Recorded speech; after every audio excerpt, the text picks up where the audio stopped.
মন বলছে কেউ আসবে কিছু বলবে আজকে আমায়, মন বলছে কেউ আসবে আজকে আমায়, চিরবন্দি যত স্বপ্ন কিছু বলবে আজকে আমায়, চেনা চেনা মন রঙিন হলো যে। ওই গো দিদি, কি করছিলে? আবার চলে এলাম তোমাদের একটু খবর নিতে। কি করছিলে গো? মা গো, যেমন গান আর তেমন কাজ। এই আবার এসে গেল জ্বালাতে। ছেলের ঘাড়ের উপর বসে বসে খাবে আর মেয়ের মাথাটাকে চিবাবে। তা বলি, কি ব্যাপার হঠাৎ করে এখানে এইদিকে? এই তো কদিন আগে ঘুরে গেলেন, আবার কি মনে করে? মা, আসলে আমার দাদা বৌদি তো মানালি ঘুরতে গেছে, ওখান থেকে ওরা আরো অনেক জায়গায় যাবে, ওদের আসতে প্রায় 1 মাস লাগবে। তো আমার মা বললে বাড়িতে একা বসে কি করবে, তাও আমি বললাম ঠিক আছে চলে আসো, আমার মা আর তুমি দুজনে একসঙ্গে থাকবে, গল্প করবে, কত ভালো লাগবে। ঠিক আছে তোমরা বসো, গল্প করো, আমি তোমাদের জন্য চা জল খাবারের ব্যবস্থা করছি, ঠিক আছে? 1 মাস থাকবে নাকি? জানলে তো আমি আমার শাড়িগুলো আগে ঢুকিয়ে দিতাম, আবার আমার শাড়িগুলো চেয়ে চেয়ে পড়বে সব। ও দিদি, কি এত ভাবছো গো? দাও না একখান শাড়ি, হাত পা ধুয়ে এসে একটু পরি। 1 মাস থাকতে এসেছেন, দুটো শাড়ি নিয়ে আসতে পারেননি? অত বড় বড় কি এনেছেন আপনি? ওই ব্যাগে না পাটালি আছে, গুড় আছে, আর আমার মেয়েটা না ঘরের ওল খেতে খুব ভালোবাসে। 4টে ওল ওর বাবার তুলে দিয়েছিল, আমি তাই নিয়ে এসেছি। আপনি তো হাতে পায়ে একেবারে লক্ষ্মী। আগের বারে এসে তো আমার 2খানা শাড়ি ছিঁড়ে দিয়ে গেছে, আপনার জন্য 2টোই তুলে রেখেছি, ওইখানে রাখা আছে, নেন পরেন। ও মা, ছেঁড়া শাড়ি কেন পরতে যাবো গো দিদি? আপনার কি অভাব শাড়ির? জামাই বাবা জীবন তো ভালোই রোজগার করে, 2টো শাড়ি দিলে কি আপনার মহাভারত অশুদ্ধ হয়ে যাবে? দেন ভালো শাড়ি। বাত তো সহি প্রত্যেকবার আসবেন আর আমার শাড়িগুলো ছেঁড়া দিয়ে চলে যাবেন, তো ভালো শাড়ি 2খানা নিয়েই তো আসতে পারতেন। সত্যি বাবা। ঠিক আছে নেন, ওখানে যা আছেন একটা নিয়ে নেন, পরে নেন, যান। A few inches later. Govinda,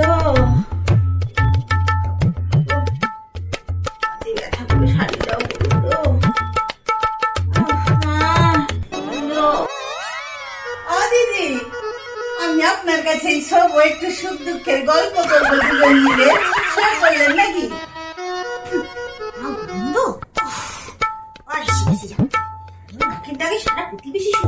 আমি আবার কি করে শোবো? বলি কিছু মনে করবেন না, মেয়ের কাছে গিয়ে শোন না বাবু। আমার এখানে কেন? আমি এখানে একাই শুই, আপনি যান মেয়ের কাছে গিয়ে শোন, যান। ওদের আবার খামোকা ডিস্টার্ব করতে যাবো কেন? ওরা বাচ্চা মানুষ, ওরা ওদের মতন থাকুক। আর আব্বিয়াই তো আপনার কাছে আসে না, দূরে আর এক ঘরে থাকে। আপনার যা মুখের চিৎকার বাবু, সে তো এখানে ভয়েই আসে না। শুভ, আপনি একটু দিতে শিখুন না, এত বড় বিছানায় একা গড়াগড়ি খান, দিতে শিখুন, আপনারও ভালো লাগবে। আমি গল্পের মধ্যেই দাঁড়াও, আমার ঘরে এসে আমাকে চ্যাটাং কথা। হ্যাঁ শোন গে, শোন, আসেন শোন।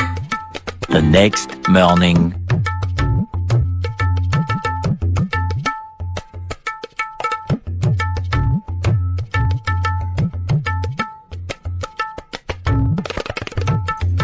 দিদি, ঘুমায়নি রাতে বুঝি? ঢুলছেন কেন?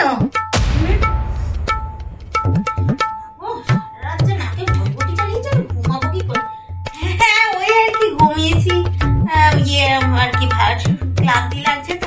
শোনো না, আপনাকে একটা কথা বলবো বলে ভাবছিলাম।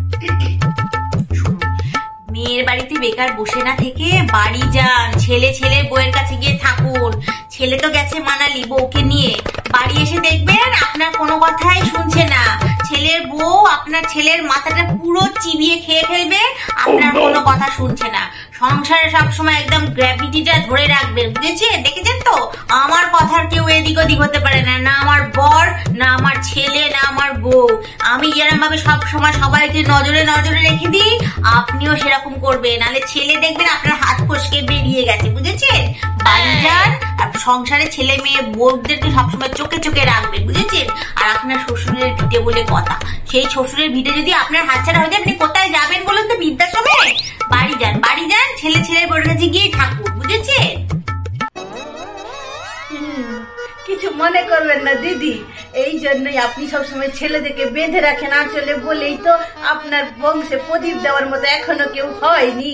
আমাকে দেখুন, আমি ছেড়ে দিয়েছি, আমার আজকে 2 নাতি 3টে নাতনি।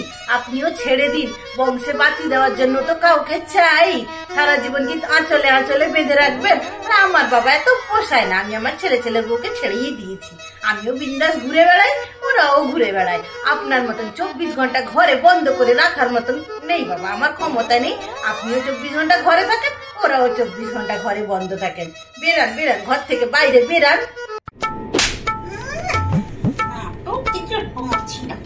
যান কি যান, মেয়ের গিয়ে মাথাটা কি চিবাচ্ছিলেন, যান গিচ্ছে এবার।